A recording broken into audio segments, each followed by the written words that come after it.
Yes, bana mtazamaji wa Komba TV, hakikisha una subscribe, una share na like na comment. Hizi ni ripoti za Komba TV. Niko hapo kukusogezea kuhusiana na kile ambacho kinaendelea baada ya siku ya jana ama usiku ya jana jioni kuona bodi ya ligi Tanzania ikitoa taarifa ya kwamba, na nikupitishe tu kwenye taarifa yenyewe. Taarifa inazungumza kwamba bodi ya ligi kuu Tanzania TPLB imeusogeza mbele mchezo namba 184 wa ligi kuu ya NBC kati ya klabu ya Yanga na klabu ya Simba ambao ulipangwa kufanyika kwenye uwanja wa Benjamin Mkapa Juni 15, 2025 kuanzia saa 11 jioni.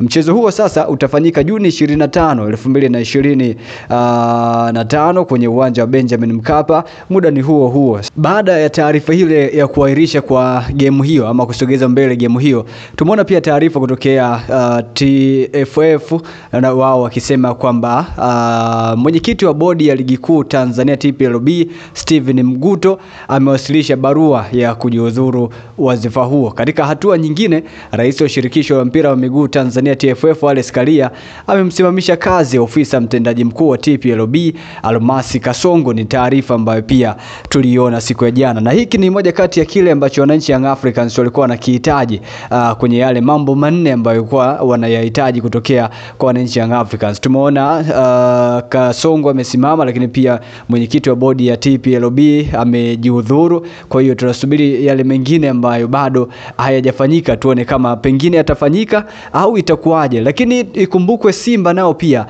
waliandika waraka kupitia ukurasa wao wa Instagram wakisema kwamba hawatocheza tena dabi nyingine au tarehe nyingine nje ya tarehe 15 ambayo ni siku ya kesho. Lakini tokea jana tulivyoona taarifa ya kusogezwa mbele mchezo huo, Simba Sports Club hawajatoa taarifa yoyote, lakini kwa taarifa za ndani kwamba ni kama vile Simba wamekubali pia kwa ajili ya kuweza kucheza mchezo huo, hasa mara baada ya baadhi ya picha zilizoonekana siku ya jana zikionyesha viongozi wa Simba na viongozi wa Young Africans ni kama vile walikutana pia na Mheshimiwa Rais wa Jamhuri ya Muungano Tanzania na kuketi na kuzungumza kama wadau wa soka na sio serikali na wadau wa soka, kama wadau wa soka kushauriana kwamba bwana hapa inakuaje, vitu kama hivyo. Kwa hiyo kuanzia sasa hivi tutegemea kuona taarifa yoyote ile kutokea Simba Sports Club ikisema iko tayari kushiriki mechi ya dabi ya tarehe 10 ya tarehe 25 mwezi huu wa 6